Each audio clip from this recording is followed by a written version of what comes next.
ఆంధ్రప్రదేశ్ రాష్ట్ర చరిత్రలో ఒక అద్భుతమైన రోజు, సువర్ణ అక్షరాలతో లిఖించదగిన రోజు.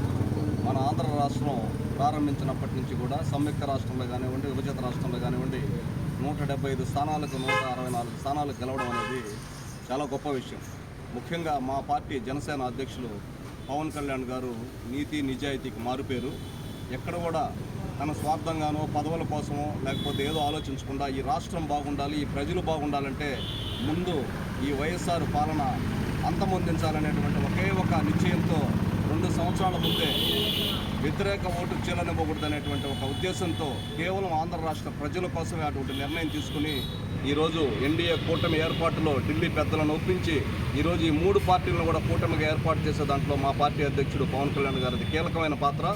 అదేవిధంగా ఆయన ఆ రోజు ఏదైతే మాట చెప్పాడో అదేవిధంగా ఆంధ్ర రాష్ట్ర ప్రజల్లో ఉత్తేజాన్ని రేకెత్తించి తన అనర్ఘళమైన ఉపన్యాసాలతో ఈ ప్రభుత్వ అవినీతిని ఆంధ్ర రాష్ట్ర నలుమూలలా కూడా ప్రజలకు అందరికీ కూడా తెలియజేసి ఈరోజు ఇటువంటి అద్భుతమైన 164 స్థానాల విజయం అంటే అది ఆషామాషి విషయం కాదు. ముఖ్యంగా మా పార్టీ విషయానికి వస్తే ఒక్క సీటు కూడా గెలవలేదు, కనీసం నువ్వు కూడా పార్టీ అధ్యక్షుడు గెలవలేదని గతంలో ఉన్నటువంటి ఒక పనికిమాలిన మంత్రులందరూ కూడా విమర్శించే రోజు నుంచి ఈరోజు నిలబెట్టిన 21 స్థానాల్లో 21 మందిని గెలిపించుకుని 2 ఎంపీలను గెలిపించుకుని ఈరోజు డిప్యూటీ సీఎంగా ఈరోజు ప్రమాణ స్వీకారం చేస్తున్నాడు పవన్ కళ్యాణ్ గారు.